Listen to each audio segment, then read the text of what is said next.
आज का जो टॉपिक है वो है प्रेजेंट कंटिन्यूअस टेंस। अपना जो है इंडेफिनेट टेंस है वो कंप्लीट हो गया है। अब आज का जो है वो प्रेजेंट कंटिन्यूअस टेंस है। आज अपन इसके बारे में सीखेंगे कि प्रेजेंट कंटिन्यूअस में affirmative, negative, interrogative, interrogative negative, इनके बारे में। अब सबसे पहले बात आती है कि प्रेजेंट कंटिन्यूअस टेंस को अपन पहचाने कैसे। ठीक है, तो इसमें सबसे जो हमारे पास आसान तरीका है इसको पहचानने का, तो एक तो प्रेजेंट है ये बेसिकली। ठीक है, तो और कंटिन्यूअस मतलब जो लगातार जो चीजें हो रही है। तो जो भी अभी प्रेजेंट में कंटिन्यूअसली जो चीजें हो रही है, जैसे मान लीजिए अभी हम पढ़ रहे हैं, तो ये जो काम है अभी चल रहा है। ठीक है, तो ये अभी कंटिन्यू है, अभी ना तो खत्म हुआ है, ना हमको ये पता है कि बहुत पहले खत्म हुआ था या आगे जाकर कब खत्म होगा या हमने कब स्टार्ट किया था, बट अभी ये चल रहा है। जो बेसिक इसका जो नॉलेज है, जो बेसिक इसका जो सेंस है हमको समझने का कि अभी ये चल रहा है। ठीक है, तो हम इसको कंटिन्यूटी में भी चला रहे हैं। अभी हम पढ़ रहे हैं या कुछ भी, मान लो जो काम हम रेगुलर अभी इस टाइम पे प्रेजेंट टाइम पे जो हम कर रहे हैं वो प्रेजेंट कंटिन्यूअस टेंस में आता है। इसको प्रेजेंट प्रोग्रेसिव टेंस भी बोलते हैं। तो present continuous tense is known as present progressive tense also. तो कभी कुछ बोला जाए कि प्रेजेंट कंटिन्यूअस टेंस कौन सा होता है, प्रोग्रेसिव कौन सा होता है, तो इसी को बोला जाता है। ठीक है, नेक्स्ट थिंग इज, अब हिंदी में हम इसको कैसे पहचानेंगे। जैसे कोई सेंटेंस आएगा, तो सेंटेंस को हम किस तरीके से, हिंदी में कोई सेंटेंस आ रहा है तो हम कैसे पता करेंगे कि ये प्रेजेंट कंटिन्यूअस टेंस है। तो हिंदी के जो वाक्य होते हैं उनके लास्ट में रहा है, कर रही है, वो काम कर रहे हैं, इस तरीके के वर्ड्स आते लास्ट में। जैसे मैंने बताया भी है, रहा है, रही है, रहे। तो ये हिंदी के सेंटेंस में पहचानने का हमको बेसिक तरीका है। बाकी हमको जैसे लग रहा है कि ये जो काम है हमको जैसे मान लो समझ में नहीं आ रहा कि यार ये कौन सा टेंस है या क्या चीज है, तो हम लोग कैसे पहचानेंगे कि ये काम प्रेजेंट में हो रहा है और कंटिन्यू है। तो पता नहीं आगे कब खत्म होगा, ये कंफर्म नहीं है, बट ये अभी चल रहा है। इस टाइम पे जब हम बात कर रहे हैं या कोई बोल रहा है, उस टाइम पे वो काम चल रहा है, तो हम लोग उसको प्रेजेंट कंटिन्यूअस टेंस में कंसिडर करते हैं। अब इसका जो पहला सेंटेंस होता है वो होता है अफर्मेटिव। फर्स्ट सेंटेंस जो होता है वो होता है अफर्मेटिव, वो सभी में आता है, तो इसमें भी है। इसका फॉर्मेट जो होता है वो होता है सब्जेक्ट सबसे पहले स्टार्टिंग में, फिर is am are plus verb, verb की फर्स्ट फॉर्म होती है साथ में, प्लस आई एन जी यहाँ पे लगा हुआ है। तो सब्जेक्ट, इज एम आर इसकी हेल्पिंग वर्ब हो गई, वर्ब फर्स्ट फॉर्म, उसके साथ में I N G, first form के साथ में I N G plus object, उसके बाद में जो रिमेनिंग बचेगा वो लास्ट में डालेंगे। ये अफर्मेटिव है, इसमें ना तो कोई नोट आएगा ना ही इसमें कोई क्वेश्चन मार्क आएगा, ओनली सिंपल वाक्य होगा कंटिन्यूअस का। अब इसके आपको हेल्पिंग वर्ब्स किस तरह से अपन को लगानी है। तीन तरीके की हेल्पिंग वर्ब्स है इसमें, प्रेजेंट कंटिन्यूअस टेंस में तीन तरीके की है, इज, एम और आर। इज है वो ही, शी, इट, नेम और थर्ड पर्सन सिंगुलर के साथ में लगेगा। ठीक है, जो भी इसका इज हेल्पिंग वर्ब का हम यूज करेंगे वो हम यूज करेंगे ही के साथ में, ही इज, शी के साथ में, शी इज, इट के साथ में, इट इज, किसी का नेम आ रहा हो, या थर्ड पर्सन सिंगुलर। याद रखना, थर्ड पर्सन सिंगुलर के साथ, इनके साथ में हम इज का यूज करेंगे। और एम का यूज सिर्फ आई के साथ में होता है और किसी के साथ में नहीं होता है। ठीक है, और आर जो है वो आता है वी के साथ में, यू के साथ में, दे के साथ में, और थर्ड पर्सन प्लूरल, मतलब बहुवचन के साथ में हम लोग आर का प्रयोग करेंगे, वो थर्ड पर्सन होना चाहिए। तो तीन तरीके की हेल्पिंग वर्ब्स काम में आती है प्रेजेंट कंटिन्यूअस टेंस में, इज, एम और आर। ये पूरे कंटिन्यूअस टेंस में तीनों ही काम में आती है, फिर चाहे वो अफर्मेटिव हो, चाहे वो इंटरोगेटिव हो, चाहे नेगेटिव हो, चाहे इंटरोगेटिव नेगेटिव हो, तीनों ही काम में आती है उसमें ये। अब हमको ये पता चल गया कि ये कहाँ कहाँ यूज होनी है इज, एम, आर। अब हम इसका एग्जाम्पल देखेंगे। वह दौड़ रही है, इसका एग्जाम्पल फर्स्ट इज, वह दौड़ रही है, तो शी इज रनिंग। शी जो है इसमें सब्जेक्ट है, इज है वो इसका हेल्पिंग वर्ब है जैसे मैंने पहले बताया अभी आपको, और running, R U N, run इसका वर्ब है, इसके साथ में आईएनजी लगा दिया, डबल एन आएगा यहाँ पे, तो इसके साथ में आईएनजी लगा दिया तो रनिंग हो गया, दौड़ना। ठीक है, दौड़ रही है, शी इज रनिंग, तो वह दौड़ रही है। तुम हंस रहे हो, यू आर लाफिंग, यू के साथ में आर का यूज हो रहा है। ठीक है, और मैं काम कर रहा हूँ, आई एम वर्किंग, तो आई के साथ में एम का यूज हो रहा है। तो हमको ये ध्यान रखना, आइडेंटिफाई करना है कि किस सब्जेक्ट के साथ में कौन सा हेल्पिंग वर्ब लगेगा। ठीक है, नेक्स्ट इज ये वापस आ गया, आई थिंक, कोई बात नहीं। प्रेजेंट कंटीन्यूअस टेंस का इसका नेगेटिव है, तो मैंने same as it is copy हो गया, नेगेटिव है। नेगेटिव का जो फॉर्मेट होगा वो होगा सब्जेक्ट इज एम आर, यहाँ तक सेम है। फिर हेल्पिंग वर्ब के बाद में हम नोट का यूज करेंगे। Subject, helping verb is am are, उसके बाद हम नोट का यूज करेंगे। उसके बाद वर्ब की फर्स्ट फॉर्म के साथ में आईएनजी, देन ऑब्जेक्ट, उसके बाद में जो रिमेनिंग पार्ट बचेगा वो एज इट इज। ओके, इसके एग्जांपल्स हम लेंगे। हेल्पिंग वर्ब्स वैसे लगेंगे जैसे पहले लग रही थी। ठीक है, हेल्पिंग वर्ब्स उसी तरीके से लगेंगी जैसे पहले लग रही थी। अब उसमें हमको सिर्फ नोट का यूज करना है नेगेटिव सेंटेंसेस के लिए। वे नहीं खेल रहे हैं, दे आर, अब दे के साथ में आर का यूज हो रहा है, सिर्फ ओनली नोट एक्स्ट्रा लग रहा है यहाँ पे क्योंकि ये नेगेटिव सेंटेंस है। वे नहीं खेल रहे हैं, दे आर नॉट प्लेइंग। वह नहीं दौड़ रही है, शी इज नॉट रनिंग। मैं काम नहीं कर रहा हूँ, आई एम नॉट वर्किंग। ठीक है, तो सेम सेंटेंस है जो अफर्मेटिव की तरह, बट यहाँ पे वो नेगेटिव हो गया, तो नेगेटिव हो गया तो हमने यहाँ पे सिर्फ नॉट का यूज किया, वो बाकी सेंटेंस और जो फॉर्मेट है वो सेम है।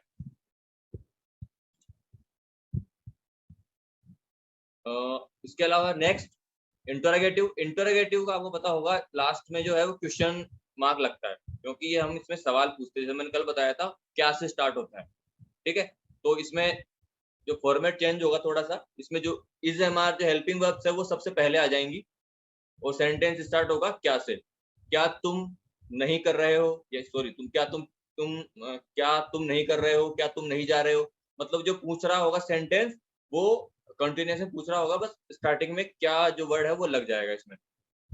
तो is am are plus subject plus verb की फर्स्ट फॉर्म, उसके साथ में आईएनजी और object, then helping verb, sorry then question mark last में लगेगा इसमें।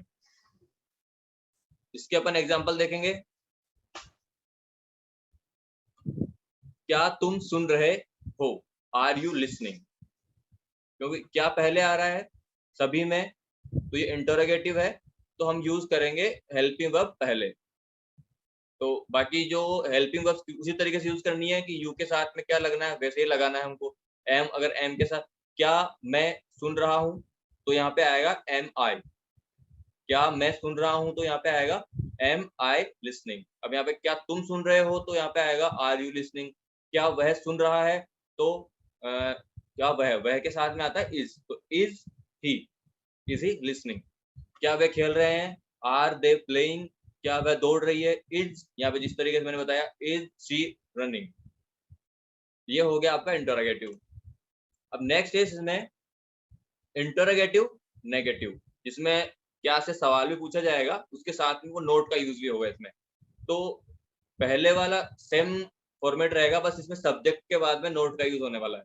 तो इज एम आर से सेंटेंस स्टार्ट होगा, फिर सब्जेक्ट का यूज होगा, फिर नोट का यूज होगा, सो वर्ब के फर्स्ट फॉर्म के साथ में आईएनजी लगेगा और ऑब्जेक्ट, देन क्वेश्चन मार्क। क्या तुम नहीं सुन रहे हो, आर यू नॉट लिसनिंग, तो हमको जो हेल्पिंग वर्ब्स वगैरह है वो एज इट इज लगानी है।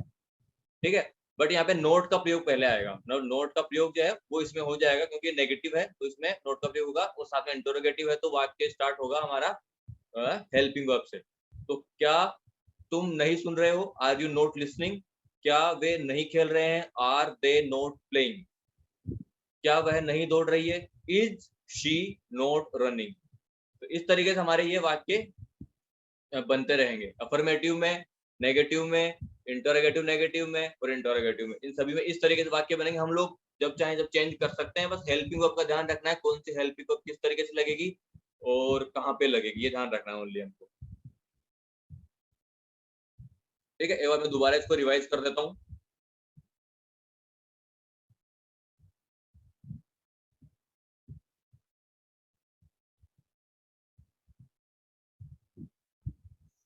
तो प्रेजेंट कंटिन्यूअस टेंस, इसकी जो पहचान होती है कि हमको कैसे करनी है पहचान, वो कैसे होगी, हिंदी के जो सेंटेंसेस हो गए उनमें साथ में लास्ट में रहा है, रही है, रहे, ये इस तरीके के आएंगे वर्ड्स।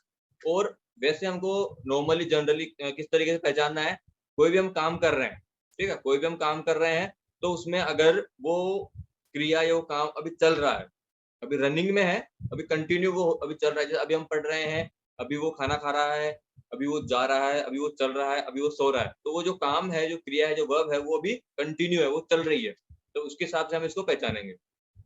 इसका जो फर्स्ट प्रकार होता है, फर्स्ट जो टाइप होता है सेंटेंस का, वो अफर्मेटिव है।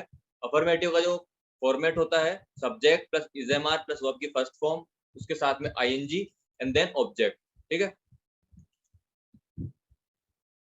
अब हेल्पिंग वर्ब इसमें 3 तरीके की होती है, इज, एम, आर। इसका प्रयोग करेंगे हम ही, शी, इट, नेम और थर्ड पर्सन सिंगुलर के साथ में। एम का प्रयोग करेंगे हम आई के साथ में, और आर का प्रयोग करेंगे वी, यू, दे और थर्ड पर्सन प्लूरल के साथ में। एग्जाम्पल्स, वह दौड़ रही है, she is running, she is running. She के साथ में हम इज का यूज कर रहे हैं बिकॉज थर्ड पर्सन सिंगुलर। तुम हंस रहे हो, यू आर लाफिंग, ये सेकंड पर्सन है, यहाँ पे आर का यूज हो रहा है, और यहाँ पे लाफ के साथ में आईएनजी का यूज हो रहा है। ठीक है, फर्स्ट पर्सन वर्ब की फर्स्ट फॉर्म, उसके साथ में आईएनजी का यूज हो रहा है। मैं काम कर रहा हूँ, आई एम वर्किंग। ठीक है। इसके अलावा next negative sentences. Negative sentences में फॉर्मेट अफर्मेटिव वाला रहेगा, बस हेल्पिंग वर्ब के बाद में नोट का प्रयोग होगा, जैसे सब्जेक्ट स्टार्टिंग में, फिर इजेमार सब्जेक्ट के हिसाब से, फिर नोट, देन वर्ब की फर्स्ट फॉर्म के साथ में आईएनजी, देन ऑब्जेक्ट, इसके बाद में डॉट या रिमेनिंग पार्ट जो बचेगा आपका। एग्जाम्पल इसमें से रहेंगे, वे नहीं खेल रहे हैं, सिर्फ नोट ऐड होगा इसमें, वे नहीं खेल रहे, दे आर नॉट प्लेइंग। वह नहीं दौड़ रही है, शी इज नॉट रनिंग। मैं काम नहीं कर रहा हूं, I am not working. Done. Next is interrogative. Interrogative question marks वाले होते हैं, क्वेश्चन जिसमें क्वेश्चन पूछा जाता है और उसका जवाब हाँ या ना में होता है। इज एम आर स्टार्टिंग होगी, is am are helping verb से, देन सब्जेक्ट, उसके बाद वर्ब की फर्स्ट फॉर्म के साथ में ING, then object and then question mark. इसका एग्जांपल, क्या तुम सुन रहे हो, आर यू लिसनिंग। क्या वे खेल रहे हैं, आर दे प्लेइंग। क्या वह दौड़ रही है, इज शी रनिंग। इस तरीके से वो यूज करेंगे इसमें अपन। अब इंटरोगेटिव नेगेटिव में इज एम आर सबसे पहले आएगा। अब जो इंटरोगेटिव में था, अगर इसमें नेगेटिव ऐड हो गया तो नोट आ जाएगा सब्जेक्ट के बाद में, तो इज एम आर स्टार्टिंग होगी हेल्पिंग वर्ब से, then subject, then not, then verb की फर्स्ट फॉर्म उसके साथ में ING plus object, then question mark. Example इसमें, क्या तुम नहीं सुन रहे हो, आर यू नॉट लिसनिंग। बहुत आसान है, अगर हमको फॉर्मेट समझ में आता है और हम इसको इम्प्लीमेंट करते हैं, इस तरीके के सेंटेंसेस दोबारा बार बार बनाते हैं, तो हमको एग्जैक्ट समझ में आ जाएगा कि अपन किस तरीके से इसको इम्प्लीमेंट करें या किस तरीके से हम इसको यूज करें। हमको अच्छी तरीके से समझ में आ जाएगा अगर हम इन सेंटेंसेस को थोड़ा थोड़ा चेंज करके, चाहे आप ये सेंटेंसेस जो मैं दूंगा आप लोगों को ये पीडीएफ, तो इसको देख देख के आप इसमें कहीं पे आप वर्ब चेंज कर दो, कहीं पर आप सब्जेक्ट चेंज कर दो, तो सब्जेक्ट चेंज करोगे तो ऑटोमेटिक वहाँ पे हेल्पिंग वर्ब चेंज हो जाएगी, कहीं पे आप वर्ब चेंज कर दो। इस तरीके से आप प्रैक्टिस कर सकते हो, प्रैक्टिस करोगे तो आपके लिए ये आसान हो जाएगा इनको इम्प्लीमेंट करना। क्या वे नहीं खेल रहे हैं, आर दे नॉट प्लेइंग। क्या वह नहीं दौड़ रही है, इज शी नॉट रनिंग।